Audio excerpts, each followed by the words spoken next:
create custom Kenner electric fence. How you make that fence? I don't know. How do you make that fence? Is that a custom fence? Yes, it is a custom fence. Oh, did you make that from the original Kenner fence? No, actually. I built it from scratch. You'll see here we have 4 pieces of the original Kenner fence. 1, 2, 3, 4.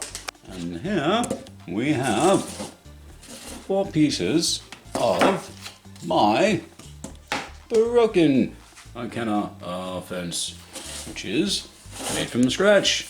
It's made from cardboard, wooden dowels, and random junk, glue gun glue, crazy glue, and painter's tape. Not perfect, junky.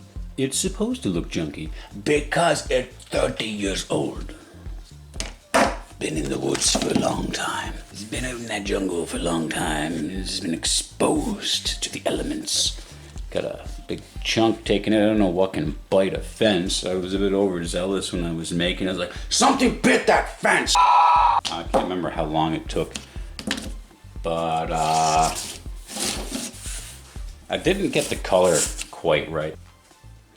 No. Oh no. Now he's free. Now I'm free.